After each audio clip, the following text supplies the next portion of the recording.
Bismillahir Rahmanir Rahim. We move to the book of Hajj. Hajj in the language means to intend something. In the technical Sharia terminology, it means to intend going to Mecca to perform the rituals of Hajj.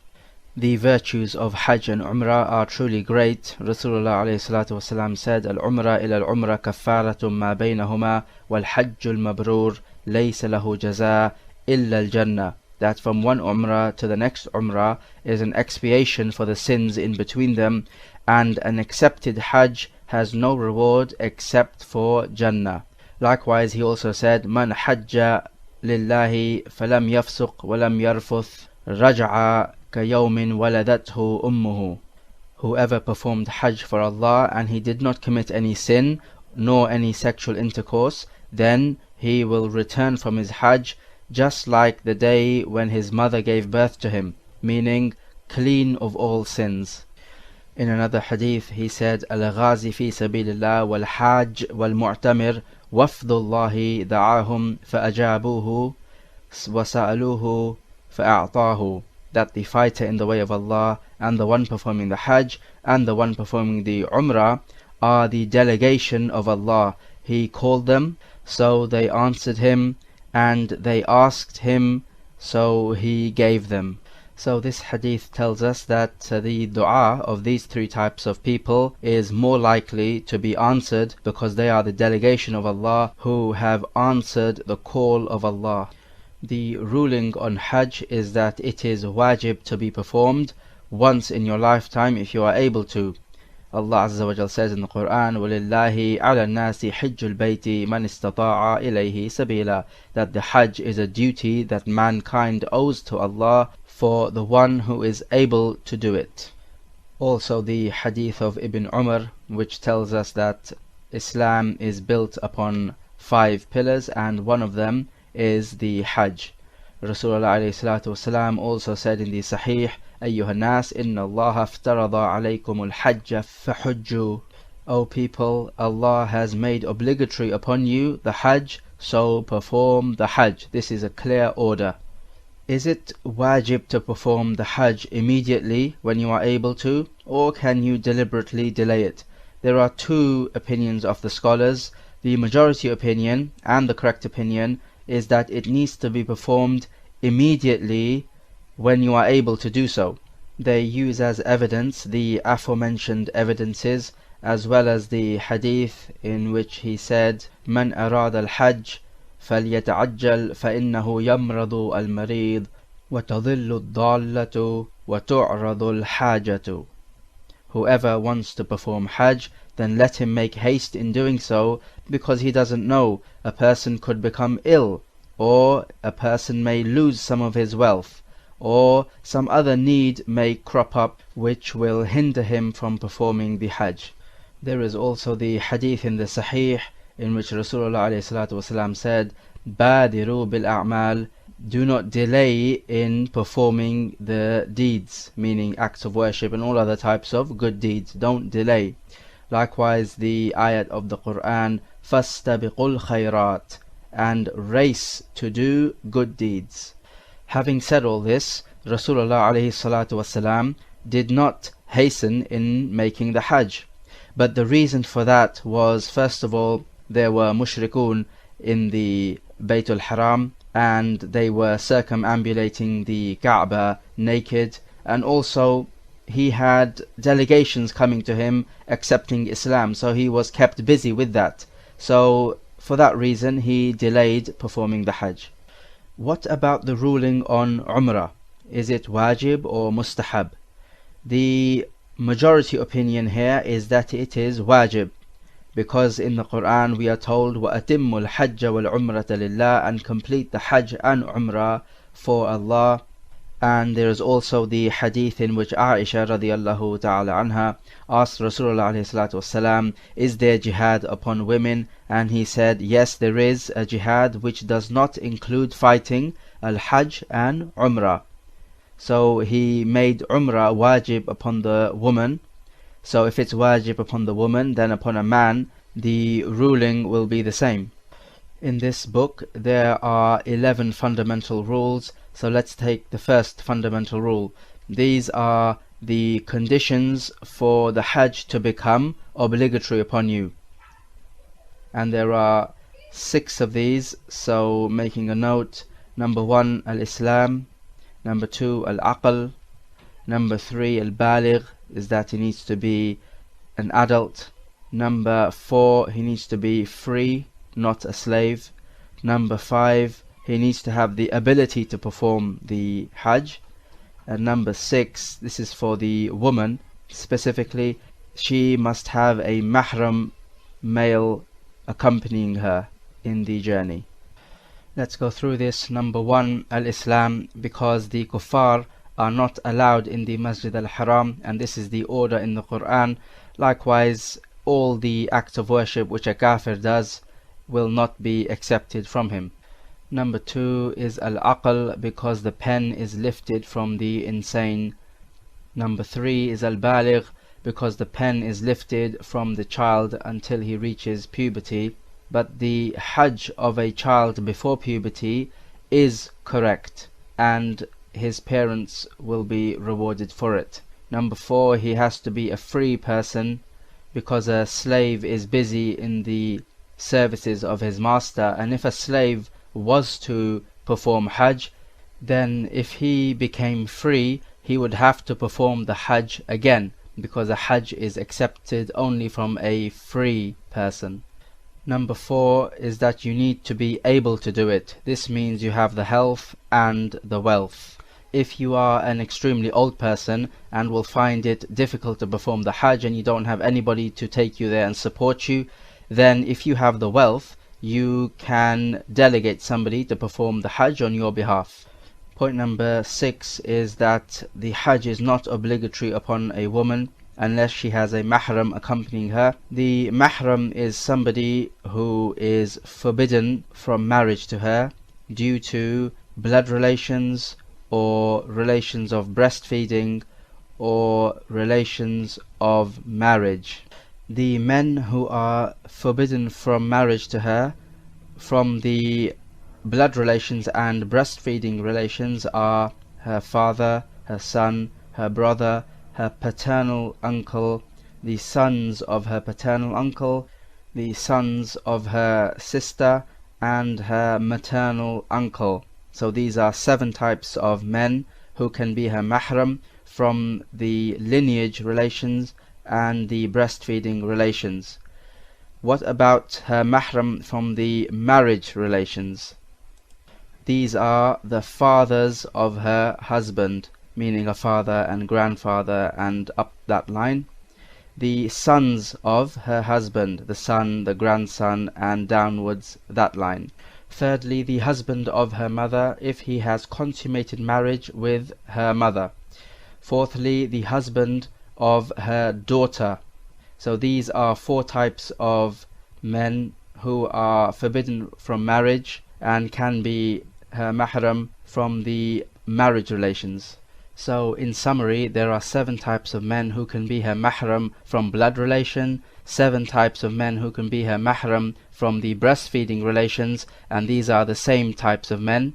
And there are 4 types of men who can be her mahram from marriage relations. The conditions for a male to be a mahram is that he must be baligh and aqil, reaching the age of puberty, and he must be sane as opposed to insane. It is upon the woman to spend on her mahram during the travels. So if she has enough money, then she has to spend on him. If she doesn't have enough money to spend on him, then the Hajj is not wajib. Fundamental rule number 2, this is the miqat. The miqat means boundary or a limit. There are 2 types of miqats. First one is pertaining to time, and the second one is pertaining to place. The one pertaining to time is the months of Hajj. Allah Azza wa Jal says, Al-Hajju ashhurum ma'lumat. The Hajj is in the well-known months. So these months are Shawwal, Dhul Qa'dah, and the first 9 days of Dhul Hijjah. So in these months you can make your niyyah, your intention to perform the Hajj, but you cannot do it outside these times. As for the miqat of the places, then these are certain places which you should not pass without entering into the haram state. This is the state where you make haram on yourself that which normally would be halal for the purpose of making Hajj. In the same way, when you perform salah, you first enter into a state of purity by making wudu. So it's a similar case here with the Hajj. You enter into an inviolable state, a sacred state in which you make haram onto yourself that which normally would be halal.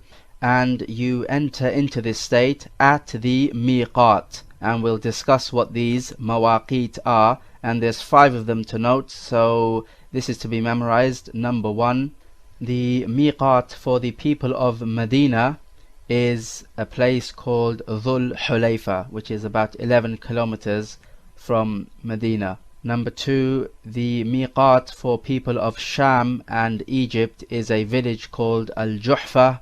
The miqat for the people of An-Najd, which is the northern area of Saudi Arabia. So for example, if you're coming in from Riyadh, then this would be a place called Qarn al-Manazil.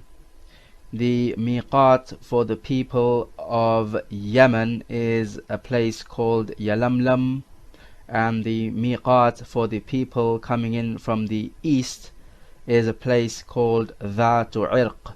Anyone who is living within the boundaries of these miqat, meaning closer than these miqat, then he will make his intention for Hajj from his house. If you are traveling on a plane, then there is no problem for you to enter into the ihram, this inviolable state or this sacred state, about 1 or 2 hours before you reach your miqat. This is just to make sure that you've entered into the ihram before the miqat.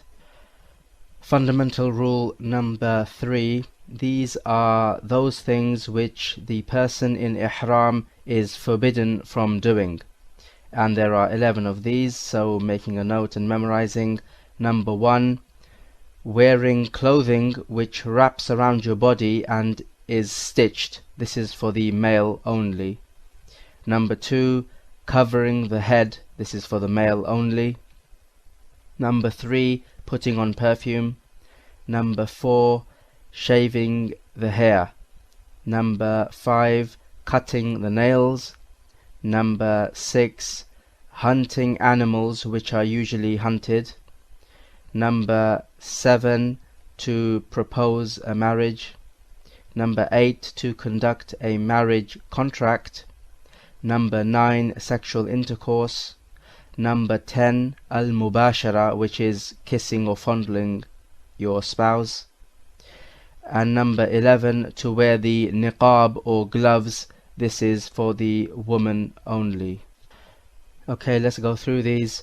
Wearing stitched clothing, this is on the condition that this piece of clothing wraps around the body or is tailor-made to fit around the body. So this is like shirt and trousers and underwear. It does not include other items of clothing which are not tailored to fit around the body, like a shawl, for example.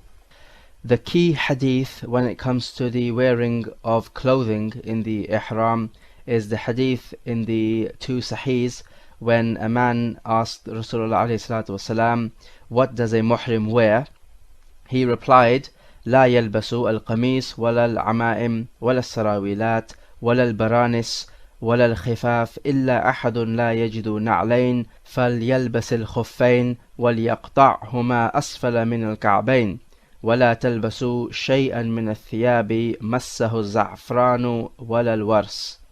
He said that he should not wear a shirt, a turban, trousers, or a garment with a head covering, or shoes, meaning the leather khuffain, unless one cannot get sandals, so he can wear these khuffain, the leather socks, and in which case he must cut them below the ankles, and he must not wear clothing in which there is a yellow dye which is called the za'fran or the wars. It's a yellow perfume and it leaves a yellow color or a yellow dye. The ruling on cutting the khuffain below your ankles has been abrogated. So from this hadith we take that stitched garments which are tailor-made to fit around your body, like shirts and trousers, are not to be worn. This ruling about the stitched clothing does not apply to the woman, and she can wear whatever she wants. It's just that she does not wear the niqab. Now in the presence of men, she would need to cover her face. If she's of the opinion that the woman should also cover the face, then she would need to cover the face, but with something other than the niqab, so she could draw down another veil over her face, but not wearing the niqab. The evidence for this is, as Aisha narrates, that they would be in Hajj and they would have their faces uncovered, and so whenever men would pass by, they would draw down a veil over their faces, and when the men were gone, then they would raise their veil back up again. Point number 2 is that the man must not cover his head with something which sticks to the head like a turban. The evidence for this is the hadith which we just narrated, in which the Prophet ﷺ forbade turbans to be worn and also the hooded tops to be worn. So he's not to cover his head with something that sticks to the head. As for using an umbrella for shade, then this is not a problem. Point number 3 is that he is not to apply perfume during his ihram. He can apply it before he enters the state of ihram, but not after he has entered the ihram. And again, the evidence for this is the aforementioned hadith where he said that he does not wear za'fran and he does not wear wars, which is perfume. And za'fran gives you a light red dye. As for using perfumed soap, then there is no problem with this, because this is not the same as using a perfume. Likewise, if you're in your hotel room and you spray the air freshener and the air freshener comes on you, and of course the air freshener will be scented, then again this is not the same as applying perfume, so this would be permissible. It's the actual applying of perfume that is not allowed. Point number 4 is shaving the hair. Allah Azza wa Jal says, وَلَا تَحْلِقُوا رُؤُوسَكُمْ حَتَّى يَبْلُغَ الْهَدْيُ مَحِلَّهُ, and do not shave your heads until the hadi, which is the animal taken for sacrifice, reaches its place of sacrifice. So until you are free of your ihram, then you are not allowed to shave the hair. You are allowed to shave the hair if there is a need for it, as happened to Ka'b ibn Ujra, who had lice falling off his hair, so the Prophet ﷺ allowed him to shave the hair. However, in doing so, you would need to still pay the fidya, which we'll talk about. Point number 5 is cutting or clipping your nails. There is no direct evidence for the prohibition of cutting your nails during the ihram. It's just that the scholars made an analogy from the fact that you're not allowed to cut your hair or shave your head. Then they said that cutting your nails is similar to shaving the head, in that both of them are done in a state of welfare, in a state of luxury. And in the ihram you need to avoid luxurious things. Some scholars have said that it is an ijma', a consensus of the scholars, that you are not allowed to cut or pare the nails during the ihram. If the nail was to break by itself, then there is no problem in that. Point number 6 is to hunt the animals which are usually hunted. These are animals like the gazelles and zebras. It does not mean animals like moths and spiders and flies, because killing them does not entail a penalty. It's the game animals, the animals that are hunted, which are haram in the state of ihram. The evidence for this is in the Quran, وَحُرِّمَ عَلَيْكُمْ صَيْدُ الْبَرِّ مَا دُمْتُمْ حُرُمًا. He said, as long as you are in your state of ihram, then the game animals are haram on you. Now these are the game animals of the land. As for animals of the sea, then to hunt animals of the sea is halal even in the state of ihram. It's just the land animals that are haram. Point number 7 is to make a marriage proposal. The marriage proposal here does not mean that you go down on one knee and you ask the woman, will she marry you, and you take out a ring from your pocket, because in some Muslim countries if you were to do that, you'd get your head shot. A marriage proposal in Islam is when you ask the wali of the woman, which is normally her father, for her hand in marriage, and he will think about it and decide whether you are worthy or not. So this marriage proposal in the state of ihram is haram on you. The evidence for this is in the Sahih, لا ينكح المحرم ولا ينكح. The muhrim, the one is in the state of ihram, does not marry nor does he give anybody in marriage. Point number 8 is to conclude a marriage contract. The evidence has preceded. As for what some people may claim that Maymuna radiallahu ta'ala anha married the Prophet ﷺ during his ihram, this is what Ibn Abbas said, then this is clearly wrong, because Maymuna narrated herself in the Sahih that the Prophet married her whilst he was not in the state of ihram. Point number 9 is sexual intercourse. This is due to the ayah of the Quran, فَمَنْ فَرَضَ فِيهِنَّ الْحَجَّ فَلَا رَفَثَ وَلَا فُسُوقَ وَلَا جِدَالَ فِي الْحَجِّ. And whoever undertakes the journey of Hajj in those months, then he must not make any rafath, which here means sexual intercourse, and no fusuq, which is sinning, and no jidal, which is unnecessary, useless arguments. Point number 10 is al-mubashara. This is touching your wife with desire, like kissing and fondling. This leads to sexual intercourse. Point number 11 is specific to the woman, and it is that she is not allowed to wear gloves nor the niqab. This is due to the hadith وَلَا تَلْبَسُوا الْقُفَّازَيْنِ وَلَا النِّقَابِ, that she does not wear the gloves nor the niqab. Let's just talk a little about the fidya, which is the ransom. If you perform one of the forbidden acts of ihram, what do you have to do? If you perform the marriage contract or propose a marriage, then you have done something not allowed, but there is no fidya or ransom upon you. If you hunt a game animal of the land, then you have to perform a similar sacrifice from the bahimatul an'am, which are the camels, cows or sheep. So from these three you would select an animal which most resembles the animal you have hunted, and this animal you must sacrifice and give the meat to the poor people of the haram area of Mecca. Alternatively, you can buy food to the value of the animal which you are supposed to slaughter, and then give a poor person half a sa' of this food. Half a sa' is 2 muds. 1 mud of wheat is how much you can hold when you cup both of your hands together.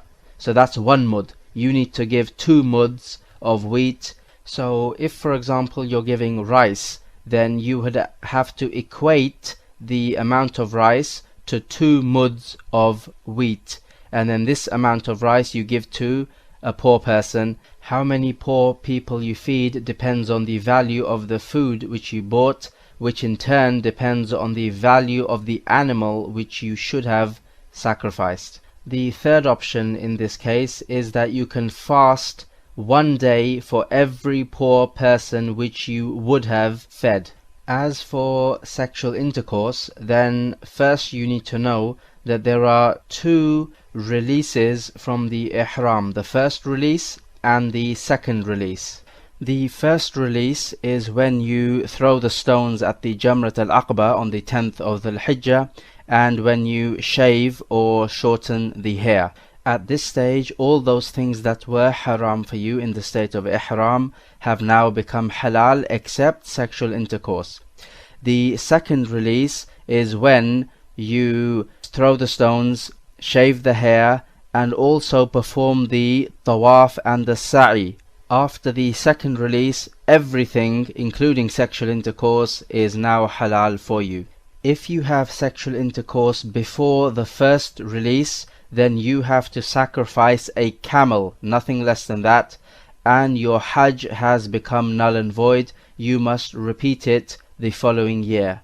On top of that, you must complete this present Hajj of yours, which you have spoilt. If you had sexual intercourse after the first release, then it is still a sin, but your Hajj is sahih, but you do have to pay a fidya, which is to sacrifice an animal. For all other forbidden acts, you have to sacrifice an animal, so you can just sacrifice a sheep, or you can pay for one to be sacrificed. Alternatively, you could feed 6 poor people half a sa' of food, or you could fast 3 days. These do not have to be consecutive 3 days. The evidence is in the Sahih, where Ka'b ibn Ujra had lice falling from his head, so he complained to Rasulullah ﷺ, who asked him, "Are you able to sacrifice a sheep?" He said no. He said, "Then fast 3 days or feed 6 poor people half a sa' each." And the ayah came down in the Quran, فَمَنْ كَانَ مِنْكُمْ مَرِيضًا أَوْ بِهِ أَذًى مِنْ رَأْسِهِ فَفِدْيَةٌ مِنْ صِيَامٍ أَوْ صَدَقَةٍ أَوْ نُسُكٍ. And whoever is ill amongst you, or he has a harm on his head, then he should pay the fidya from siyam, which is fasting, or sadaqah, which is giving in charity, or nusuk, which is to sacrifice an animal. Let's take a few revision questions at this stage. Question number 1. From the conditions of Hajj to be wajib on a woman is the mahram. Please give the list of the possible maharim of the woman. So this is from the lineage relation, from the breastfeeding relation, and from the marriage relation. Question number 2. If somebody lives within the boundaries of the miqat, then from where does he enter the ihram? Question number 4. Give the 11 forbidden acts in the state of ihram, and then say what must you do if you committed any of these forbidden acts.